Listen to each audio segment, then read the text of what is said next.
Okay, so we're looking at a series now, a sequence starts from the guard. I've got Joffrey in my guard. We're going to put together some options where I'm going to put his hands on the floor. So I initially raise my hips, and then as my arms clear his arms, I reverse direction, bring my knees toward me, toward my chest, and that forces him to post his arms. Then from here, I'm going to grab the wrist, and sometimes I don't grab the wrist first, because that tells them I'm going for a Kimura. Sometimes I actually sit up and reach around the shoulder first, and then I grab the wrist and grab my own. So I start there, then I come around his neck and join my hands to set up a guillotine. All right? And I could follow up from there and just lie back, extend him back, and finish it. But instead, we're just doing this as a sequence. So I set up for the Kimura, I follow up to the guillotine, then I take this arm that's going over his head, behind his head, and I come under on the far side. I get an underhook here, and I join my hands together. All right? Then I'm gonna lie back, use my left foot on the mat to scoop my hips out.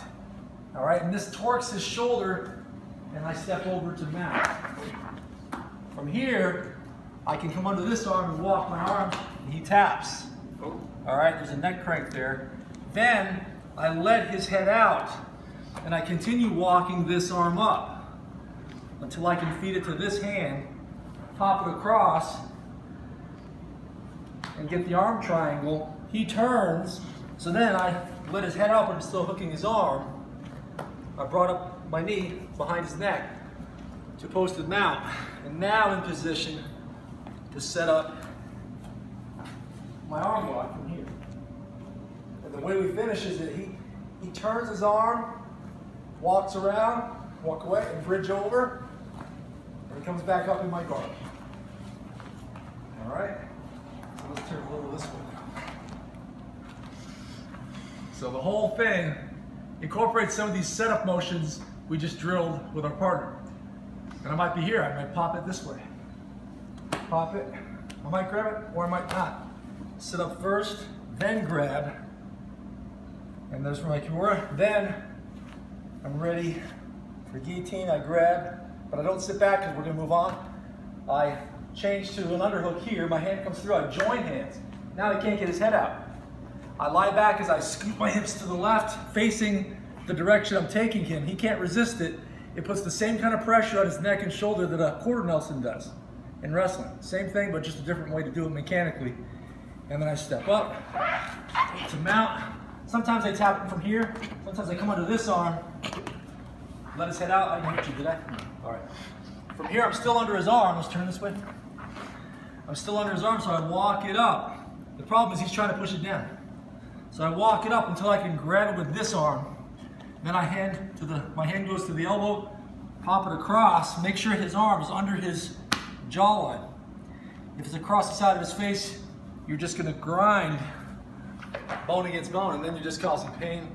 You may or may not tap to that, but that's not what we want. We want a good choke. So we walk it across. You might often have to back up on him.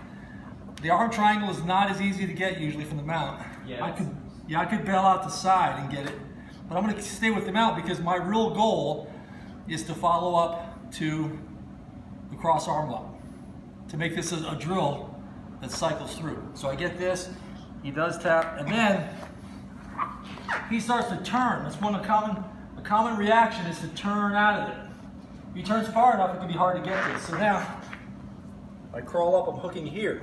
Leg posted, knee higher up. Put your weight on his ribs, lift up in the arm. I can put my foot here. And now, since my weight is here, I can move my left leg and sit back, and I got the arm. Then he turns it, walks, bridges, and we're back again.